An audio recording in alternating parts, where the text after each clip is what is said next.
Sesilapha ke bakithi la ekugijelwa khona ibhasi. Sithe intombazane isigibela ibhasi, idaba sebelibekile bethi balikhuluma kubantu ababengaphakathi ababegibela ibhasi. Yeyi, shuthi le ndaba abantu ama-case afana nale aseyaziwa ngoba indlela abayenza ngayo bavele bathatha le ntombazane banede bezwa ukuthi isenkingeni efana nale, bavele nje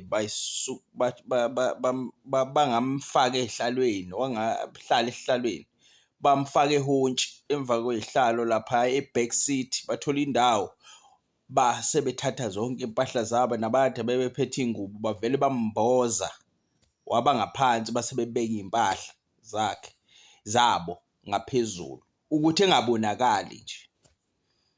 Hhayi, kuthiwa yavele yafika-ke le ndoda, yafika yaqhamuka laphayana yangena yehle emotweni yafika yangena ebhasini, ayikhulumi, yafika yangena ebhasini yangabingelela muntu, yabuka yadraya yahamba yaya le back seat, yabuya yajika iqalaza, ihamba iqalaza ibukisisa abantu, yahamba yabona ukuthi hhayi ngathi akunamuntu yehla, yahamba phansi. Hhayi-ke kwafika ibhasi ukuthi hhayi base ibhasi ngicabanga ukuthi lapho laphuma lona kodwa hhayi lashesha ngesimo esasikhona. Le ntombazane ayiphethe mali, ayinalutho. Baqala abantu bayishayela imali le ntombazane bayizwela, bathi no sisi uzofike wehle eBloemfontein ngoba leli bhasi lela liye eNatali, bese ugibele eBloemfontein uthola ibhasi just nje ukusuka la uzothola ibhasi bese uthola ibhasi eNatali.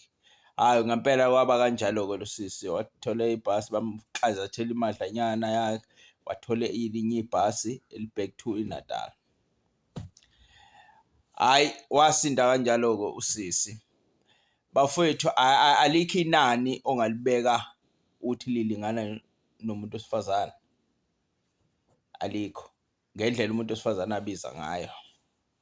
Umuntu wesifazane abantu namanje abantu bayabakhokhela ngisho songasekho indoda iseyashona. Umuntu wesifazane umkhokhela everyday, ayikho imali ongayibeka ukuthi ilingana nomuntu wesifazane. Angikhulumi ngamalobolo, amalobolo kusuke kugcina usiko lokuthi ukwazi ukuthi umuntu wesifazane akwazi ube nelungelo lokuthi ukwazi ukuthi wakhe nawo umuzi wenzeni, wakhe imikini, into ekanjalo, but akugcini lapho. Umuntu wesifazane ulokhuzana